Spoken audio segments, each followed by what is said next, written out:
Last લેક્ચરમાં આપણે વાત કરી હતી રેન્ક નલિટી થિયરમની, બરાબર છે.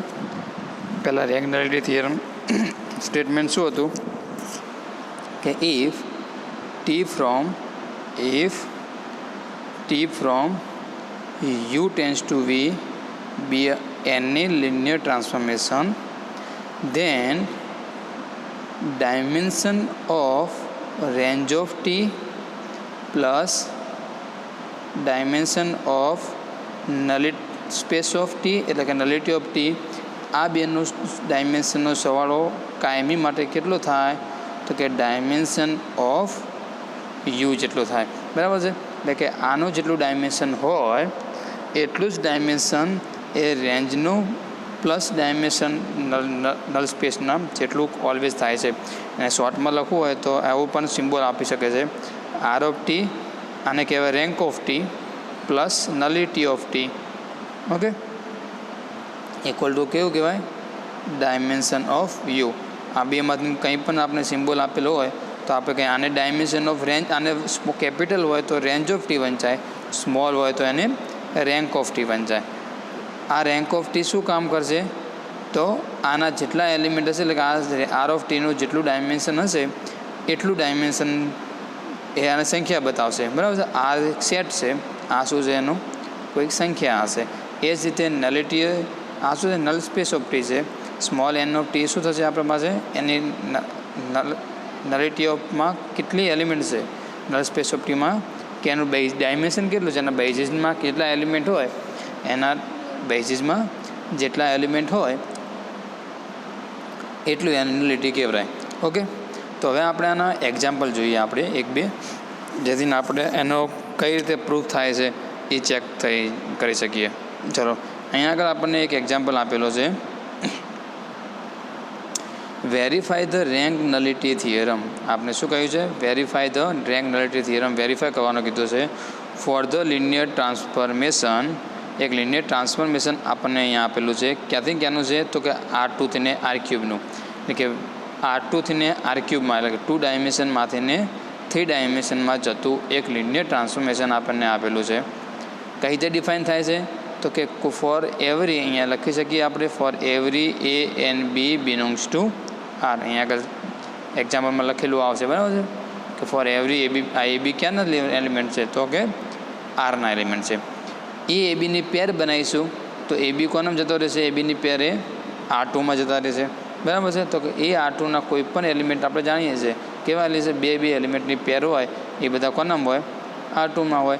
એના ઉપર જો આપણે ટી એપ્લાય કરીશું એટલે કે આર સ્ક્વેરના કોઈ પણ એલિમેન્ટ ઉપર ટ્રાન્સફોર્મેશન આપણે એપ્લાય કરીએ છીએ ત્યારે કોનામાં જાય છે R3ના, એટલે કે રેન્જમાં જશે, એટલે કે સપ્રદેશમાં જતા રહેશે. આન્સર સપ્રદેશનો આવશે, એટલે R3નો આન્સર આવો જોઈએ. કઈ રીતે ડિફાઇન થાય છે તો કે A પ્લસ બી, પહેલાં બેનો સરવાળો. આ આપણે આગળ જતાં કામ કરવાનું છે, એટલે કે શું કરવાનું છે કે પહેલાં બે એલિમેન્ટનો સરવાળો કરીને R3ના એલિમેન્ટનો પહેલો એલિમેન્ટ બનશે R3ના વેક્ટરનો, પછી બેનું આવશે સબસ્ટ્રેક્શન અને પછી બીજું એલિમેન્ટ એઝ ઇટ ઇઝ આવશે, ઓકે. તો આ રેન્ક નલિટી થિયરમ પ્રૂફ કરવાનું છે તો આપણે શું સાબિત કરવું પડશે તો કે આ લિનિયર ટ્રાન્સફોર્મેશનનો પહેલાં આપણે રેન્જ ઓફ ટી શોધવો પડશે, નલ સ્પેસ ઓફ ટી શોધવો પડશે, અને બંનેનો બેઝિસ, બંનેના શું શોધવા પડશે બેઝિસ શોધવા પડશે. એન્ડ પછી જો આ બંનેનું ડાયમેન્શન આપણે સરખાઈશું એટલે કે બંનેના ડાયમેન્શનનો સરવાળો કેટલો થવો જોઈએ 2 થવો જોઈએ, ઓકે. તો પહેલાં તો આપણે ફાઇન્ડ કરીએ રેન્જ ઓફ ટી, ફાઇન્ડ કરીએ તો R of T, range of ટીની ડેફિનેશન શું હતી તો કે આર ઓફ ટી બરાબર એવા એલિમેન્ટ હશે where AB belongs to R square, એટલે કે ટી ઓફ AB એટલે કે આર સ્ક્વેરના કોઈ પણ વેક્ટર ઉપર આપણે ટ્રાન્સફોર્મેશન એપ્લાય કરીશું, આન્સર જે વેક્ટર આવશે એ વેક્ટરનું કલેક્શન એ શું હશે આર ઓફ ટી હશે, બરાબર છે. તો એનું કયા બે વેક્ટર એના ઉપરથી આપણે રેન્જ ઓફ ટી શોધવાની પ્રોસેસ શું છે તો આપણે અહીંયા આગળ પ્રોસેસ આપેલી છે. આ સ્ટેપ એ આપણે આટલે સુધીના step A range of T શોધવા માટે કામ કરશે. શું આવશે તો કે ટી ઓફ AB કઈ રીતે ડિફાઇન થયેલું છે આપણને આ આપેલું છે તો અહીંયા લખી દીધું મેં A plus B, A minus B, AB કોઈ પણ ફોર એવરી AB કોઈ પણ AB બિલોંગ્સ ટુ R માટે ને કોઈ પણ AB belongs to R square pair of AB belongs to R square માટે આ કામ કરશે, ઓકે. તો કઈ રીતે ડિફાઇન થશે? a plus B, a minus B, A B. આ કયા બે એલિમેન્ટનો સરવાળો છે? તો એ બે એલિમેન્ટને આપણે અલગ અલગ લખી દીધા. કયા આવશે? તો હું અહીંયા પહેલાં અહીંયા લખું છું. હું આ બે વેક્ટરનો કયા બે વેક્ટરનો સરવાળો છે તો અહીંયા ઉપર લખું છું, બરાબર છે? એટલે કે a and 0 plus B minus B and B, બરાબર ને? આ બે વેક્ટરનો સરવાળો કરીએ તો આપણને શું મળે છે? આ મળે છે. હવે આ ઉપરનામાંથી એ કોમન કાઢ્યા, નીચેનામાંથી બી કોમન કાઢીએ તો અહીંયા મેં ડાયરેક્ટ સ્ટેપ લખેલું છે અહીંયા આગળ કે એ કોમન કાઢી દઈશું તો શું વધશે? અહીંયા 1 વધશે, અહીંયા 1 વધશે, અહીંયા 0 વધશે. તો 1 1 0. એ જ રીતે અહીંયા બી કોમન કાઢીએ તો શું વધશે? 1 માઇનસ 1 1. ફોર એવરી અહીંયા આગળ સિમ્બોલ લખી શકીએ છીએ આપણે, for every A B belongs to R માટે. ઓકે, હવે અહીંયા આગળ સમજો, જો આપણે for every A B belongs to R માટે કરીશું. ફોર એ બી બિલોંગ્સ એટલે કે જેમ જેમ એ અને બીની વેલ્યુ બદલતા રહીશું આપણને એમ આર ઓફ ટીના શું મળવાના છે? આપણને બધા જ વેક્ટર મળી જશે. શું મળી જશે? અહીંયા જો, અહીંયા આગળ શું કીધું? આ સેટમાં કેવા એલિમેન્ટ છે?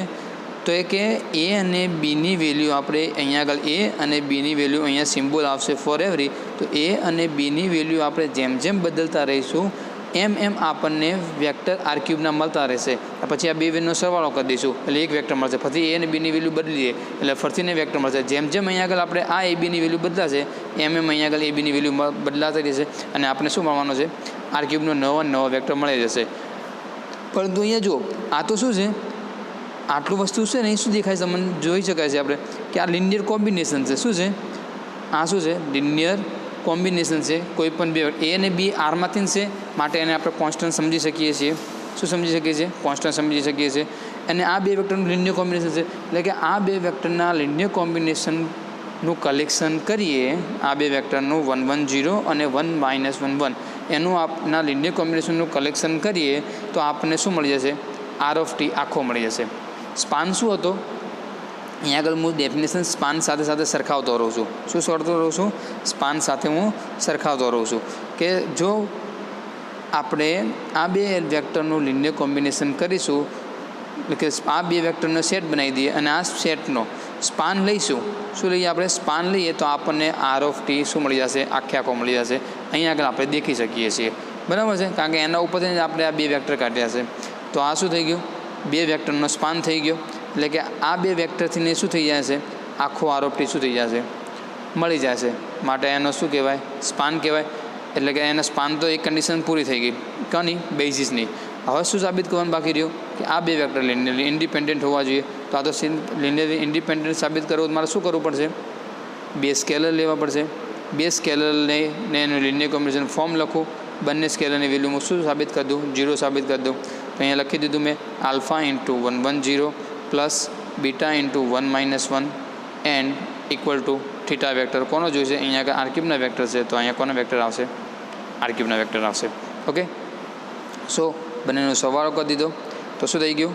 Alpha plus beta, alpha minus beta and beta equal to 0 0 0. આ પણ આર ક્યુબનો વેક્ટર છે. Left hand side and write hand side બંને આર ક્યુબના વેક્ટર છે. તો બંનેને સરખાઈ દઈએ તો આપણે શું મળશે? Alpha plus beta equal to 0,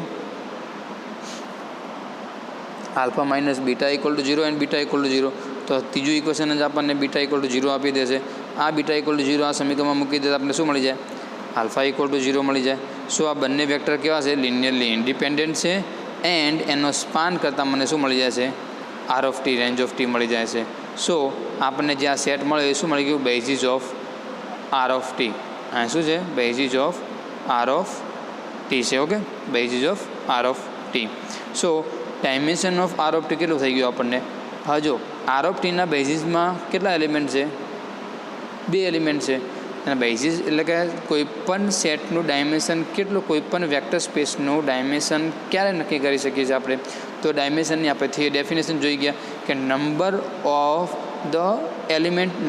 of element of basis. એટલે કે બેઝિસના જેટલા એલિમેન્ટ હોય એ એનું શું થઈ જશે? ડાયમેન્શન થઈ જશે. ઓકે, એટલે ડાયમેન્શન ઓફ આર ટી કેટલું થઈ ગયું? 2. એટલે કે રેન્ક ઓફ આર ટી કેટલો થઈ ગયો? 2 થઈ ગયો.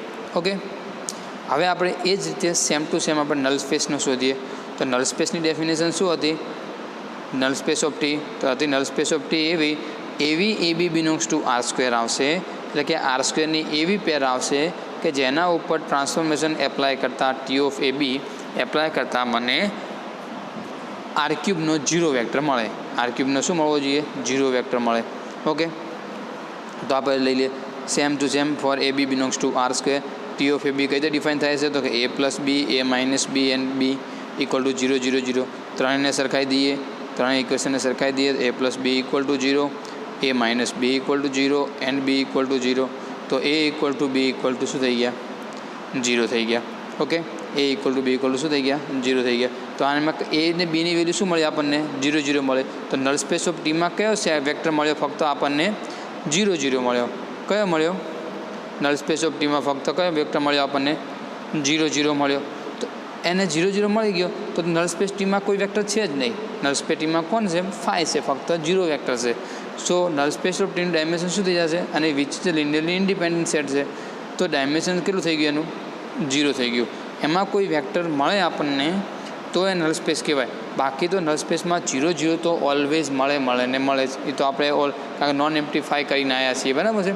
માટે એનામાં કોઈ બીજો એવો વેલ નોન કોઈ વેક્ટર છે નહીં. માટે જો એનામાં ફક્ત 0 0 એલિમેન્ટ હોય તો એનું ડાયમેન્શન શું કહેવાય? 0 કહેવાય. એમાં કોણ છે? 0 વેક્ટર છે. એના બેઝિસમાં જ કોઈ વેક્ટર છે નહીં, બરાબર છે. તેનું ડાયમેન્શન શું થઈ ગયું કહેવાય? 0 થઈ ગયું કહેવાય. ઓકે, તો dimension of R of T plus dimension of N of T બંનેનો સરવાળો કરી દઈએ તો આર ટીનું ડાયમેન્શન કેટલું મળ્યું આપણને? 2 મળ્યું. એન ટીનું કેટલું મળ્યું આપણને? 0 મળ્યું. બંનેનો સરવાળો કરીએ 2 થઈ ગયો. એ તો કેવું છે? ડાયમેન્શન ઓફ આર સ્ક્વેર છે. હવે આર સ્ક્વેરનું ડાયમેન્શન કોને કહેવાય? આર સ્ક્વેરનું ડાયમેન્શન એ 2 છે, આપણને ખબર છે. કેમ? આરનું ડાયમેન્શન 1, આર સ્ક્વેરનું ડાયમેન્શન 2, આર ક્યુબ હોય તો એનું dimension 3 and up to R raise to N હોય તો એનું ડાયમેન્શન કેટલું છે? n છે. ઓકે, આ આપણે ધ્યાન રાખીશું ખાસ. તો આર સ્ક્વેરનું ડાયમેન્શન કેટલું છે? 2 છે. તો LHS ઇક્વલ ટુ RHS થઈ ગયા. So rank nullity theorem is verified. Rank nullity થિયરમનું જે આપણને સ્ટેટમેન્ટ હતું કે dimension of R T plus dimension of N T equal to dimension of R square થવું જોઈએ. સો રેન્ક નલિટી થિયરમની કન્ડિશન જે છે એ કન્ડિશન શું કરે છે? અહીંયા આગળ એક્ઝામ્પલ આપણને સેટિસ્ફાય કરે છે. સેટિસ્ફાય થઈ જાય તો આપણો રેન્ક નલિટી થિયરમ શું થઈ ગયો કહેવાય? વેરીફાઈ થઈ ગયો કહેવાય. ઓકે, ચલો આ જ રીતે આપણે બીજું એક્ઝામ્પલ જોઈએ સિમ્પલી. હવે અહીંયા આગળ જુઓ તમને આવો એક એકાદ એક્ઝામ્પલ તો મને અહીંયા એક્ઝામમાં મોસ્ટ ઓફ રીતે પૂછાતો હોય છે. મોસ્ટ ઓફ શું હોય છે? આવો એક્ઝામ્પલ તમારે પૂછાતો હોય છે. તો એક્ઝામમાં તમારે બદલાશે કશું જ નહીં. શું બદલાશે? તો ફક્ત ને ફક્ત ટ્રાન્સફોર્મેશન ક્યાંથી ક્યાંનું છે એ બદલાશે એન્ડ એનું ડિફાઇન થાય છે એ બદલાશે. એના સિવાય બીજું કોઈ વસ્તુ બદલાશે નહીં. એટલે કે ફક્ત અહીંયા ડાયમેન્શન ક્યાંથી ક્યાંનું છે એ બદલાશે એન્ડ આ ડાયમેન્શન એટલે ટ્રાન્સફોર્મેશન કઈ રીતે ડિફાઇન થાય છે તે બદલાશે. એના સિવાય બીજું કશું બદલાશે નહીં. ઓકે, ચલો અહીંયા આગળ સેમ ટુ સેમ આપણે જોઈએ કે અહીંયા આગળ એક્ઝામ્પલ શું આપેલો છે કે verify the rank nullity theorem for the linear transformation T from R two થી આર ક્યુબ. અહીંયા પણ એના જેવો જ એક્ઝામ્પલ છે. ફક્ત ટ્રાન્સફોર્મેશન બદલાઈ જાય છે, ડિફાઇન થવાનું ટ્રાન્સફોર્મેશન બદલાઈ જાય છે. ઓકે, તો T of x Y equal to શું થઈ ગયા? તો X plus Y and Y છે. તો ફરીથી આપણે આર ઓફ ટી શોધીએ, રેન્જ ઓફ ટી શોધીએ, નલ સ્પેસ ઓફ ટી શોધીએ, બંનેનો ડાયમેન્શન શું આવે છે ચેક કરીએ અને ઇક્વેશન આપણે ડાયમેન્શન થિયરમના ફોર્મ્યુલામાં મૂકી દઈએ. જે આવે એ આપણો આન્સર. ઓકે, ચલો રેન્જ ઓફ ટીની ડેફિનેશન પ્રમાણે આર ઓફ ટી તો એવા ટી ઓફ એક્સ વાય એટલે કે આર ક્યુબના વેક્ટર આવશે કે x y belongs to R square. એટલે કે આર ટુના દરેક વેક્ટર ઉપર આપણે ટ્રાન્સફોર્મેશન એપ્લાય કરતાં જે આન્સર આવશે આર ક્યુબના એ બધા જ આર ક્યુબના વેક્ટર કોના હશે? રેન્જ ઓફ ટીમાં હશે. As it is T of x y કઈ રીતે ડિફાઇન થાય છે? તો કે x plus Y and y for every x y belongs to R. For every x y belongs to R. ફરતીના કયા બે વેક્ટરનો સવાળો છે? તો અહીંયા આગળ ફરતીના આપણે આ રીતે અલગ અલગ લખી દેવાના. આ રીતે લખતા ના ફાવે ને, આ રીતે લખતા ના ફાવે ને તો પહેલાં શું કરી દેવાનું કે આ બે કયા વેક્ટરનો સવાલો છે? તો કે એક્સ આમાં છે, પહેલાં આમાં એક્સ છે તો એક્સ લખી દેવાનું. અહીંયા એક્સ બીજા એલિમેન્ટમાં પણ એક્સ છે તો એક્સ લખવાનું. ત્રીજા એલિમેન્ટમાં એક્સ છે નહીં તો ત્યાં શું લખવાનું? 0 લખવાનું. પ્લસ ફરીને પહેલાં એલિમેન્ટમાં એક્સ નથી, વાય નથી તો 0 આવશે. અહીંયા જોઈ લેવાનું કે કેટલા એલિમેન્ટ છે, 2 જ એલિમેન્ટ છે, તો એ 2 એલિમેન્ટના 2 વેક્ટર હોય, એ 2 વેક્ટરનો શું હોય, સરવાળો હોય. બીજા એલિમેન્ટમાં વાય છે તો વાય આવશે, ત્રીજા એલિમેન્ટમાં પણ વાય છે તો વાય આવશે. ઓકે, આ 2 વેક્ટરનો સરવાળો કરીએ. એકવાર વેક્ટરનો સરવાળો કરતો તો આપણે ફાવે જ છે.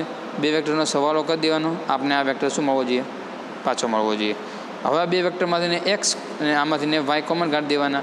જે 2 વેક્ટર મળે એ અહીંયા લખી દેવાના. એક્સ એટલે કે 1 1 0 મળશે.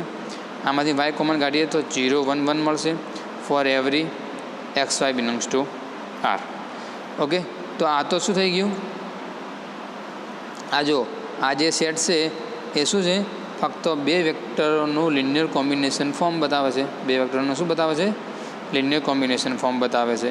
તો 2 વેક્ટર એટલે કે આખો આર ઓફ ટી એ આ 2 વેક્ટરના લિનિયર કોમ્બિનેશનનું સ્પાન બનાવીશું આપણે, તો એ આખો આર ઓફ ટી મળી જશે. માટે મેં લખી દીધું સ્પાનમાં 1 1 0 એન્ડ 0 1 1. આ મોટું ચિહ્ન છે એ શું છે, કૌંસને આપણે સ્પાન દર્શાવીએ છીએ, સ્પાનનો ફેસ લખીએ છીએ અહીંયા આગળ, બરાબર ને.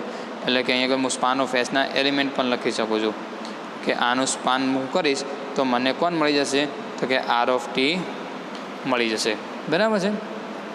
એટલે ઇક્વલ ટુ મેં આર ઓફ ટી લખી દીધા. ચલો ફરીને આને મારે પહેલાં સ્પાન તો થઈ ગયું, એટલે મારે અહીંયા આગળ સ્પાન બતાવવાની જરૂર રહેતી નથી, બરાબર ને. અહીંયા આગળ મારે લિનિયર બેઝિસની ડેફિનેશન શું હતી, તો પહેલી કન્ડિશન હતી આપેલો સેટ એ લિનિયરલી ઇન્ડિપેન્ડન્ટ હોવો જોઈએ. બીજી કન્ડિશન શું હતી, એ સેટનો સ્પાન કરીએ તો આપણને આપેલો વેક્ટર સ્પેસ મળવો જોઈએ, બરાબર છે. તો આપણો સેટ આ નામ આપેલો નથી, મારે ડાયરેક્ટ સેટ રાખીએ છીએ. તો આ સેટને મારે સ્પાન કરવાથી મને રેન્જ ઓફ ટી મળી ગયો, એ તો મેં અહીંયા આગળ પ્રૂફ થઈ ગયું, બરાબર ને. અહીંયા આગળ આર ઓફ ટી લખી દઈએ તો આ શું થઈ ગયું, આ 2 વેક્ટરનો સ્પાન કરતાં મને આખો જ આર ઓફ ટી મળી જાય છે, બરાબર છે. તો સ્પાન તો થઈ ગયો, એટલે બીજી કન્ડિશન સેટિસ્ફાય થઈ ગઈ. ફક્ત મારે બતાવવાનું શું રહ્યું, લિનિયરલી ઇન્ડિપેન્ડન્ટ સેટ બતાવવાનો રહ્યો. લિનિયર ઇન્ડિપેન્ડન્ટ સેટ બતાવવા માટે એઝ ઇટ ઇઝ ફરતી ના તો આપણે બહુ સારું એવું ફાવે છે આપણને. આલ્ફા બીટા 2 સ્કેલર લઈ લઈએ. એફ ઇક્વલ ટુ અહીંયા આગળ આર છે, alpha into 1 1 0 plus beta into 0 1 1 1 equal to theta vector કોનો આવશે, આર ક્યુબનો આવશે. 2 વેક્ટરનો સરવાળો કરી દઈએ તો અહીંયા આગળ આલ્ફા આની સાથે મલ્ટિપલ થઈ જશે, અહીંયા આલ્ફાની સાથે મલ્ટિપલ થઈ જશે, શું થશે, આલ્ફા 0 અને અહીંયા આગળ શું આવશે, 0 બીટા. બેનો સરવાળો કરજો, શું આવશે, આલ્ફા પ્લસ 0, આલ્ફા બીજો એલિમેન્ટ આવશે આલ્ફા પ્લસ બીટા, અને ત્રીજો એલિમેન્ટ આવશે બીટા. બંને ઇક્વેશન સરખાઈ દઈએ તો બંને ઇક્વેશન જ આપણને આલ્ફા ઇક્વલ ટુ 0 અને બીટા ઇક્વલ ટુ 0 આપી દેશે. સો આ જે સેટ બનાવી ગયો 1 1 0 અને 0 1 1નો, એ શું થઈ ગયો, લિનિયરલી ઇન્ડિપેન્ડન્ટ થઈ ગયો. આ સેટ લિનિયરલી ઇન્ડિપેન્ડન્ટ થઈ ગયો તો એ સેટ શું થઈ ગયો, હવે એનો બેઝિસ થઈ ગયો. And also span of this equal to R of T. તો એ 1 1 0 0 1 1 0 is a basis of R of T. તો ડાયમેન્શન ઓફ આર ટી કેટલું થઈ ગયું, 2 થઈ ગયું. એટલે કે રેન્ક ઓફ ટી શું થઈ ગયો, 2 મળી ગયો. તો નલ સ્પેસની વાત કરીએ, સેમ ટુ સેમ છે. Null space of T N of T define કહેવાય. એવી એક્સ વાયની પેર આવશે જેના ઉપર ટ્રાન્સફોર્મેશન કરતાં મને આન્સર શું મળવો જોઈએ, 0 વેક્ટર મળવો જોઈએ. X y belongs to R square, x plus y into y equal to 0 0 0. Equation સરખાઈ દઈએ તો ફરીને એક્સને ઇક્વલ ટુ 0 ને વાય ઇક્વલ ટુ 0 મળી ગયા મને. તો ફરીને અહીંયા આ નેલ સ્પેસ ઓફ ટીમાં ફક્ત કોણ વેક્ટર છે, 0 0 જ છે, બીજો કોઈ છે નહીં. અને 0 0 તો which is always A linear independent set છે. ઓકે, કેવો છે, ડિપેન્ડન્ટ સેટ છે. ઓકે, 0 0 સેટ કેવો છે, ડિપેન્ડન્ટ સેટ છે, ઇન્ડિપેન્ડન્ટ સેટ થશે. તો નલ સ્પેસ ઓફ ટીનો ડાયમેન્શન શું થઈ જશે, નલ સ્પેસ ઓફ ટી શું થઈ જશે, 0. નલ સ્પેસ ઓફ ટી શું થઈ ગયું, 0 થઈ ગયું. તો dimension of R T plus dimension of N T 2 plus 0 equal to 2. ને એ કોનું ડાયમેન્શન છે, પ્રદેશનું, એટલે કે ડોમેઇનનું. ડોમેઇન આપણા માટે કોણ હતો, R2 હતો. ફંક્શન આપણને કયું આપેલું હતું, ટી એ R2 થઈને આર ક્યુબનું આપેલું હતું. માટે આનું ડાયમેન્શન થવું જોઈએ યુ. આપણો યુ બરાબર અહીંયા કોણ આપેલો છે, R² આપેલો છે. તો આ શું થઈ ગયું, R square tends to R cube, એટલે કે ટી રેન્ક નલિટી થિયરમ આ ટુનું ડાયમેન્શન 2 છે, માટે રેન્ક નલિટી થિયરમ શું થઈ ગયો, વેરીફાઈ થઈ ગયો. Rank nullity theorem is verify. તો બીજો એક્ઝામ્પલ પણ પતી ગયો અહીંયા આગળ. ત્રીજો એક્ઝામ્પલ આપણે જોઈએ, એમાં થોડું ડિફરન્ટ લાવીશું આપણે, એટલે જેથી તમને સમજણ પડી જાય કમ્પ્લીટ.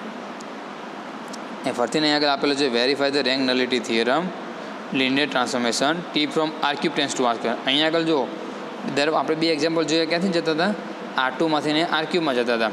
અહીંયા કોનામાં જાય છે, આર ક્યુબમાંથી ને આર ટુમાં જાય છે. તો T of R cube tends to R cube define કઈ રીતે થાય છે, તો એક્સ વાય ઝેડ ડિફાઇન થશે x minus y and x plus z. Okay, x minus y and x plus z for every x y and z belongs to R. Okay, for every x y and z belongs to R. ચલો આપણે પહેલાં range of T શોધીએ. તો range of T એટલે કે R of T of x y ઝેડની એવી pair answer જે આર ટુનો આવશે. આન્સર કોનો આવશે, આર ટુનો આવશે. એટલે કે આ એક્સ વાય ઝેડના કોઈપણ વેક્ટર ઉપર ટ્રાન્સફોર્મેશન એપ્લાય કરતાં જે વેક્ટર મળશે એ કોના મળશે, રેન્જ ઓફ ટીમાં મળશે, for x y and z belongs to R cube. Okay, એ ડિફાઇન થાય છે x minus y x plus z for every x y and z belongs to R square.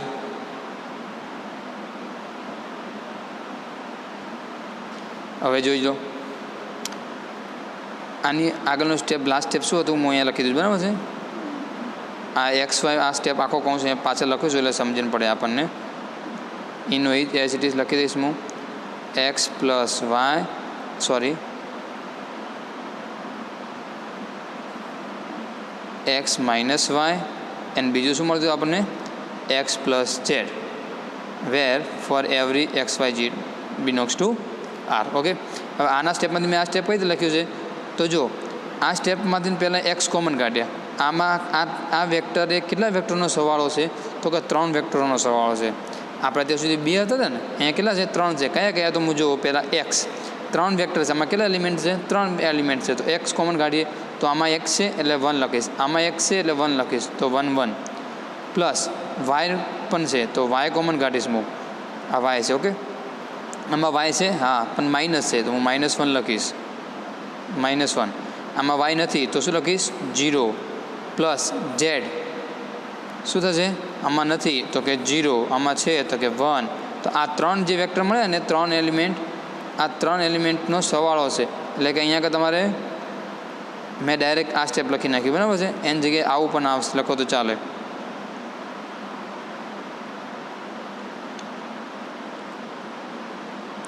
X minus y and x plus z, એટલે કે આમાં કોણ છે, x x plus -y0 plus 0z. આ 3 વેક્ટરોનો શું છે, સરવાળો છે આ રહ્યો એક્સ માઇનસ વાય, બરાબર ને. હાલ આપણે આગળનું સ્ટેપ છે આ રહ્યો, for every x y z belongs to. Okay, હવે આમાંથી એક્સ કોમન કાઢીશ તો શું મળે મને, એક્સ 1 1. આમાંથી વાય કોમન કાઢીશ તો મને શું મળશે, -1 0. એન્ડ આનામાંથી ઝેડ કોમન કાઢીશ તો મને શું મળશે. ઓકે, અહીંયા કંઈ મિસ્ટેક થઈ લાગે છે, નહીં. અહીંયા આગળ 0 1 આવશે. ઓકે, અહીંયા શું આવશે, બાય મિસ્ટેક છે, અહીંયા આગળ આપણે સુધારી દઈશું. ઓકે, અહીંયા ઝેડ, અહીંયા શું આવશે, આ એક્ઝામ્પલમાં સુધારજો તમે, 0 1 આવશે. અહીંયા શું આવશે, 0 1 આવશે, ઝેડ ઇન્ટુ 0 1 આવશે. ઓકે, તો આપણે કયા વેક્ટર મળશે અહીંયા આગળ, એ અહીંયા શું આવશે, ચેક સુધી સુધારવાનું રહેશે આપણે, 0 1 રહેશે. તો આ કયા આ રેન્જ ઓફ ટી, અહીંયા શું છે, આર ઓફ ટી છે. આ આર ઓફ ટી એ કયા 3 વેક્ટરનો લિનિયર કોમ્બિનેશનનું કલેક્શન બનશે, તો કે 1 1 -1 1 -1 0 એન્ડ 0 1. અહીંયા શું છે, 0 1 છે. ઓકે, તો બટ આ 3 1 1 -1 0 એન્ડ આ 0 1 છે. ઓકે, આને લખી દઈશું આપણે, 0 1 is a linearly dependent vectors of R square છે. આ તો શું છે, લિનિયરલી ડિપેન્ડન્ટ છે. તમને ફાવશે, શું કરીશું આપણે, alpha into this plus beta into this plus gamma into this equal to 0 0 લખશો તો તમને આલ્ફા અને બીટાની વેલ્યુ 0 0 મળશે નહીં, બરાબર છે. કારણ કેમ ખબર છે, અહીંયા આગળ 3 એક આલ્ફા અને બીટા છે, જોઈ લો તમે. આલ્ફા શું મળશે, alpha into 1 1 plus beta into -1 0 plus gamma into 0 1 equal to 0 0 લખશો. 3 ઇક્વેશન આપણને મળશે. કયા? Alpha minus beta equal to 0. બીજો મળશે alpha plus gamma equal to 0. And ત્રીજો ઇક્વેશન મળશે જ નહીં. બરાબર છે. આલ્ફા બીટા અને ગામા ઇક્વેશન 2 મળ્યા અને સ્કેલર કેટલા છે? 3 છે. આલ્ફા બીટા અને ગામા. તો ઇક્વેશન જેટલા સ્કેલર હોય એનાથી ઇક્વેશન ઓછા હોય તો આપણે કોઈ દિવસ સ્કેલરની વેલ્યુ ફાઇન્ડ કરી શકતા નથી. ઓકે, તો અહીંયા આગળ આપણે જે 3 વેક્ટર છે એ 3 વેક્ટર કેવા થશે? લિનિયરલી ડિપેન્ડન્ટ થશે. એ લિનિયર ડિપેન્ડન્ટ છે તો આપણે શું કરવાનું? કોઈ પણ એક વેક્ટરને નેગ્લેક્ટ કરી દઈએ. શું કરી શકીએ આપણે? નેગ્લેક્ટ કરી દઈએ. કારણ કે આનું ડાયમેન્શન એટલે કે આર ઓફ ટીનો ડાયમેન્શન 2 થશે નહીં. કારણ કે એનો બેઝિસ મળશે નહીં. કેમ બેઝિસ નહીં મળે? એટલે જો આ 3 વેક્ટર લિનિયર ડિપેન્ડન્ટ કેમ છે? તો જો આ 1 1 છે ને એ આ બે ઉપરથી મળી જાય છે. આ 1 1 વેક્ટરે શું કરો છે? આ બે વેક્ટરના લિનિયર સ્પાન કરવાથી આપણને આ વેક્ટર મળી જાય છે. માટે એના બેઝિસમાં ફક્ત આ બે હોય ને તોય ચાલે. કેમ? તો જો મેં 1 1 બરાબર લખી શકું છું -1 × -1 0 +1 × અહીંયા આવશે 0 1 +1 × 0 1. તો જો આ આલ્ફા બરાબર -1 લઈ લો, બીટા બરાબર 1 લઈ લો, તો મને આલ્ફા અને બીટા બે સ્કેલરની વેલ્યુ મળી ગઈ. જેનાથી મને શું મળી ગયું? આ વેક્ટર મળી જશે. માટે આ વેક્ટર કેવો છે? ડિપેન્ડન્ટ વેક્ટર છે. કોનો? આ બે વેક્ટરનો ડિપેન્ડન્ટ વેક્ટર છે. ઓકે, માટે આપણે 1 1 ને શું કરી દઈશું? નેગ્લેક્ટ કરી દઈશું. તો આપણે કયા બે વેક્ટર વધ્યા? -1 0 એન્ડ 0 1 અને આ શું થઈ જશે? લિનિયરલી ઇન્ડિપેન્ડન્ટ સેટ થઈ જશે. તો એ લિનિયર ઇન્ડિપેન્ડન્ટ સેટ થઈ ગયો તો એના હવે આપણું એઝ ઇટ ઇઝ કોમન થઈ ગયું. -1 0 1 0 equal to R of T, એટલે રેન્જ ઓફ ટી મળી જશે. માટે આ શું થઈ ગયો? એનો basis of R of T થઈ ગયો. ઓકે, તો dimension of R of T શું થઈ ગયો આપણી પાસે? 2 થઈ ગયો. હવે નલ સ્પેસ ઓફ ટી શું ફાઇન્ડ કરીએ? તો નલ સ્પેસ ઓફ ટીમાં ફરતીને x y z belongs to r cube, T of x y z એવા x y z ની r ક્યુબ વેલ્યુ આવશે જ્યાં આ શું આપવો જોઈએ? મને r² 0 વેક્ટર આપવો જોઈએ. ડિફાઇન થાય છે આ રીતે: x - y x + z = 0. બે ઇક્વેશન મળી ગયા, x - y = 0 અને x + z = 0. ઇક્વેશન 1 અને 2 ને હું સોલ્વ કરું તો મને સોલ્વ થતા નથી. એટલે કે x અને y ની વેલ્યુ અહીંયા આગળ બે ઇક્વેશન ફરતીને એઝ ઇટ ઇઝ અહીંયા આગળ કામ કરશે. ઇક્વેશન 2 છે અને વેરિયેબલ x y z 3 છે તો કોઈ દિવસ સોલ્વ થાય નહીં. ઓકે, તો ફરીથી મારે શું કરવું પડશે? કોઈ પણ એક વેક્ટર બરાબર કંઈક વેલ્યુ ધારવી પડે. જો કોઈ સોલ્વ ના થાય તો મારે શું કરવું પડે? કોઈ એકની વેલ્યુ મારે કોઈક ધારવી પડે. તો હું ધાર લઉં x બરાબર k. x બરાબર શું ધાર લઉં? k ધાર લઉં. તો આ ઇક્વેશન ઉપરથી મને શું મળશે? x = k ધાર લીધા. તો અહીંયા ઇક્વેશન 1 શું કહે છે? x અને y ની વેલ્યુ સમાન છે. તો x અને y બરાબર શું મળશે? k મળશે. x ની વેલ્યુ k છે. અહીંયા ઇક્વેશન 2 કહે છે x = -z છે. તો z ની વેલ્યુ શું મળશે? -k મળશે. આ વેલ્યુ હું અહીંયા આગળ મૂકી દઉં તો શું મળી ગયું? x ની વેલ્યુ k, y ની વેલ્યુ k એન્ડ z ની value -k belongs to r³. જે આવા વેક્ટર હશે એના ઉપર ટ્રાન્સફોર્મેશન એપ્લાય કરતાં મને કાયમી માટે શું મળશે? r2 નો 0 વેક્ટર મળશે. r2 નો શું મળવાનું? મને 0 વેક્ટર મળશે. તમે મૂકો તો જ મૂકી જુઓ. આ જો k x ની વેલ્યુ k છે, y ની વેલ્યુ k છે, z ની વેલ્યુ -k છે. અહીંયા મૂકશો તો k - k 0 થઈ જશે એન્ડ k - k ફરીને 0 થઈ જશે. માટે આવો વેક્ટર શું મળશે? મને 0 વેક્ટર મળશે. આમાંથી k કોમન કાઢી દઉં તો શું મળી ગયું મને? 1 1 -1. તો હવે નલ સ્પેસ ઓફ ટીમાં એક વેક્ટર મળ્યો. કયો મળ્યો? 1 1 1. એનું સ્પાન કરીશ, આ વેક્ટરનું હું સ્પાન કરીશ તો મને શું મળી જશે? આખો નલ સ્પેસ ઓફ ટી મળી જશે. આ વેક્ટરનો સ્પાન કરતાં મને શું મળી જશે? આખો વેક્ટર મળી જાય છે. કારણ કે એના સ્પાનમાં ફક્ત કોણ છે? એક જ વેક્ટર છે. અને એક વેક્ટર તો કાયમી માટે શું હોય? લિનિયરલી ઇન્ડિપેન્ડન્ટ હોય જ. અને એ વેક્ટરનો સ્પાન કરતાં મને નલ સ્પેસ ઓફ ટી મળી જશે. કેમ એક વેક્ટરનો સ્પાન કરતાં મળશે? કારણ કે અહીંયા k ની વેલ્યુ બદલાશે. For every k belongs to r. k ની વેલ્યુ જેમ જેમ બદલાતી રહેશે એમ અહીંના બધા વેક્ટર અલગ અલગ મળ્યા જશે. એટલે કે આ તો લિનિયર કોમ્બિનેશન મળી ગયું. કોનું? ફક્ત એક જ વેક્ટરનું. માટે એનો બેઝિસ કોણ થઈ ગયો? 1 1 -1. ઓકે, તો એની ઓલ્સો લિનિયર ઇન્ડિપેન્ડન્ટ. માટે આ શું થઈ ગયું? Basis of null space of T. તો અહીંયા આગળ જો 0 સિવાયનો આપણને એક વેક્ટર મળ્યો માટે ડાયમેન્શન ઓફ એન્ટ્રી શું થઈ ગયું? 1 થઈ ગયું. નલિટી ઓફ ટી = 1 ફોર્મ્યુલામાં મૂકી દઈએ. Dimension of RT plus dimension of entry = 2 + 1 = 3. અહીંયા આગળ આપણો ડાયમેન્શન ફંક્શન કેવું હતું? t ફ્રોમ r³ થઈને r2 નું હતું. તો આર ક્યુબનું ડાયમેન્શન જેટલું 3 છે, માટે આનું 3 થઈ ગયું. So rank nullity theorem is verify. Okay, તો આપણે અહીં આગળ 2 પ્રકારના એક્ઝામ્પલ જોયા. નલ સ્પેસ ઓફ ટી રેન્ક્સનું અને નલ સ્પેસ ટીનું ડાયમેન્શન એ કાયમી માટે ડોમેઇનના સરવાળા જેટલું થાય છે. આ 2 રીતના એક્ઝામ્પલ આવે. કોઈક વખત નલ સ્પેસ ઓફ ટીનું ડાયમેન્શન 0 આવે, કોઈક વખત નલ સ્પેસ ઓફ ટીનું ડાયમેન્શન 1 અથવા 1થી વધુ આવી શકે છે. ક્યારે 1થી વધુ ક્યારે આવે કે જ્યારે આપણને અહીંયા આગળ આ ઇક્વેશન સોલ્વ ના કરી શકતા હોઈએ ત્યારે, એટલે કે આપણને ઇક્વેશન કરતાં વધુ વેરિયેબલની વેલ્યુ ફાઇન્ડ કરવાની કીધી હોય ત્યારે સમજવાનું કે નલ સ્પેસની વેલ્યુ કંઈક 1થી વધુ આવશે, 1 અથવા 1થી વધુ આવી શકે છે. તમને સમજણ સારી પડી ગઈ હશે રેન્જ નલ સ્પેસની. ઓકે, ચલો, તો આ 2 એક્ઝામ્પલ તમારે હોમવર્ક છે, અહીંયા આગળ આપેલા છે. Find verify the rank nullity theorem for linear transformation equation 1 અને ઇક્વેશન 2. પહેલું એ આર ક્યુબથી આર ક્યુબનું છે, બીજું એ R2થી આર ક્યુબનું આપેલું છે. આ 2 હોમવર્ક તમારે એક્ઝામ્પલ કરવાના છે કે જે તમે વેરીફાઈ કરવાના રહેશે. ઓકે, ચલો, થેન્ક યુ.